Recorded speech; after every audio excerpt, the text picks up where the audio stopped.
اس مسئلے پر نہ کبھی اولاد سے جھگڑا، نہ کبھی بیوی بچوں سے جھگڑا، نہ کبھی دوست. وہ سمجھتے ہیں نہیں یہ پرائیویٹ معاملہ ہے، پڑھ لو آپ کی مرضی، نہ پڑھو آپ کی مرضی، آپ نے اپنی قبر میں جانا، میں نے اپنی قبر میں جانا.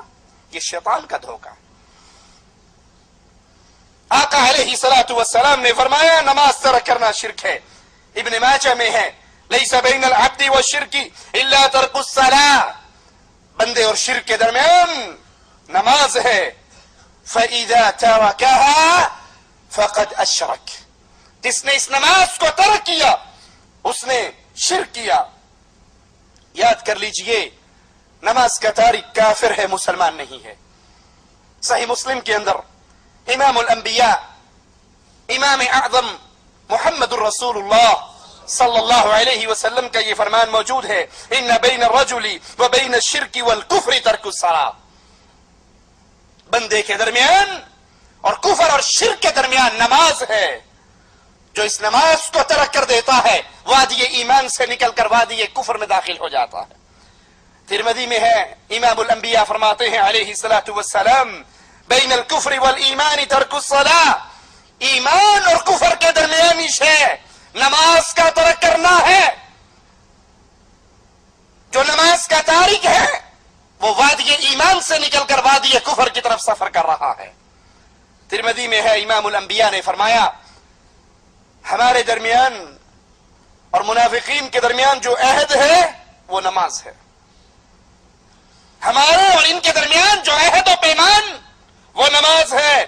فَمَن تَرَكَهَا فَقَدْ كَفَرَ، جس نے اس نماز کو چھوڑ دیا اس نے کفر کیا.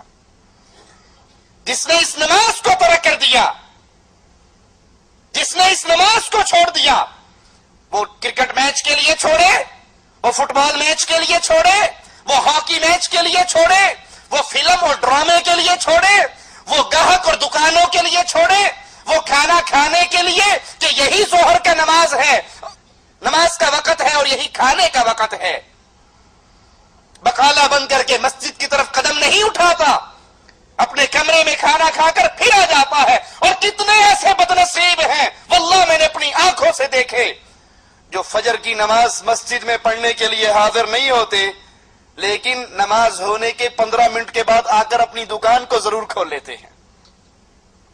یہ 15 منٹ کے لیے اللہ کے لیے قربانی نہیں دی جا سکتی. یہ وہ لوگ ہیں جو جانوروں سے گئے گزرے ہیں. میرا جملہ سخت ہے لیکن اللہ کی قسم حقیقت ہے. مثال دے کر سمجھاتا ہوں. ایک شخص نے کتا پالا ہوا ہو، یہ کتے کا خالق مالک نہیں ہے، رازق نہیں ہے، 2 وقت کی روٹی ڈالتا ہے اور روٹی بھی گھر کی بچے ہوئے ٹکڑے ڈالتا ہے، ہڈیاں ڈالتا ہے.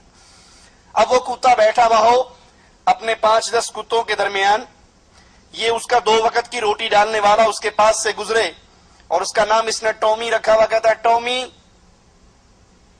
اس کی آواز سنتے ہی کیا خیال ہے کتا اپنے باقی کتوں کو چھوڑ کر بھاگ آئے گا یا نہیں؟ مشورہ تو نہیں کرے گا ان سے، پوچھے گا تو نہیں جاؤں یا نہ جاؤں؟ وہ ساری محفل کو برخاست کرتا ہے، چھوڑتا ہے اور بھاگ کر اس کے پاؤں میں گر جاتا ہے، دم ہلاتا ہے، زبان سے اس کے جوتے چاٹتا ہے. اگر باقی کتے اس سے کہیں بے وقوف، ہم تیری برادری کے تھے، ہم تیری نسل کے تھے، ہم تیرے خاندان کے تھے، یہ تیرا باپ ہے، یہ چچا ہے، یہ ماموں ہے، یہ ماں ہے، یہ خالہ، ہمارے ساتھ بیٹھا گپے مار رہا، ہم 4 ٹانگوں والے، 2 ٹانگوں والا پاس سے گزرا، اس نے ٹومی کہا اور تو ہمیں چھوڑ کر بھاگ گیا، ہم سے اجازت بھی نہیں لی. بیوی بچوں میں بیٹھ کر نماز سن کر، آذان سن کر، تکبیر سن کر نہ اٹھنے والوں، یہ جانور زبان حال سے ان رشتہ داروں کو کیا کہے گا؟ کہے گا مانتا ہوں تو میری ماں ہے، تو باپ ہے، تو چچا ہے، تو ماموں ہے، تو خالہ ہے، تو دوست ہے، مانتا ہوں تم میری برادری والے ہو، جس نے بلایا وہ میرا مالک تھا. کہے گا یا نہیں کہے گا؟ میں کیوں تمہیں چھوڑ کر بھاگا؟ جس نے بلایا وہ میرا مالک تھا. اے لوگوں، کیا مجھے اور آپ کو اللہ نے پیدا نہیں کیا؟ کیا ہمیں رزق اللہ نہیں دیتا؟ کیا یہ پیاری آنکھیں ہمیں اللہ نے نہیں عطا کی؟ کیا یہ پیارا چہرہ ہمیں اللہ نے نہیں دیا؟ کیا یہ سلامت جسم مجھے اور آپ کو اللہ نے نہیں دیا؟ کیا اس سورج کو اللہ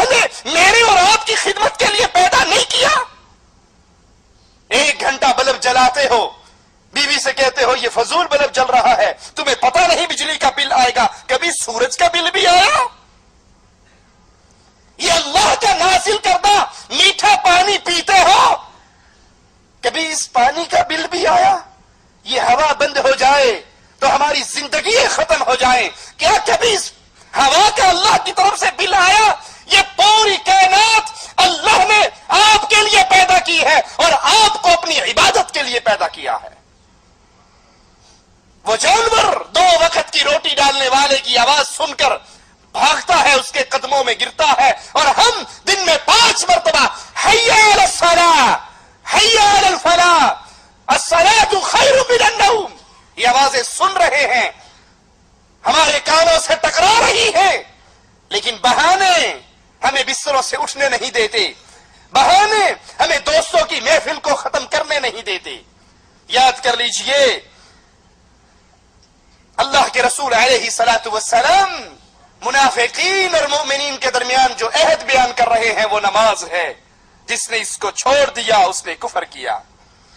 امام الانبیاء امام اعظم محمد رسول اللہ صلی اللہ علیہ وسلم فرماتے ہیں من ترک الصلاة متعمدا فقد کفر جہارا، جس نے جان بوجھ کے نماز چھوڑی، جان بوجھ کے کیا مطلب؟ اس کو پتا ہے نماز کا وقت داخل ہو چکا ہے، اذان سن چکا ہے، تکبیر سن چکا ہے، لیکن وہ کہتا ہے جی مولوی صاحب یہ جو ڈرامہ میں دیکھ رہا ہوں نا یہ آخری سیریز ہے، یہ آخری ہے، اور یہاں پر ابھی فائنل ہونے والا ہے کہ وہ جو لڑکی تھی فلاں کے عشق میں مبتلا ہوئی اس کی اس سے شادی ہو سکے گی یا نہیں، اگر اب نماز کے لیے اٹھ کر چلا گیا تو وہ جو آخری لب لباب سین تھا میں اس کو دیکھنے سے محروم ہو جاؤں گا۔ اچھی مولوی صاحب نماز کیا، اذان تو میں نے سن لی، لیکن آپ نہیں جانتے شاہد افریدی بیٹنگ کر رہا ہے، اگر اس نے کوئی چھکا لگا دیا یا یہ آؤٹ ہو گیا تو وہ جو سین ہے وہ میں دیکھنے سے محروم ہو جاؤں گا۔ ارے ایک میچ تیرا شیطان سے لگا ہوا ہے، اگر تو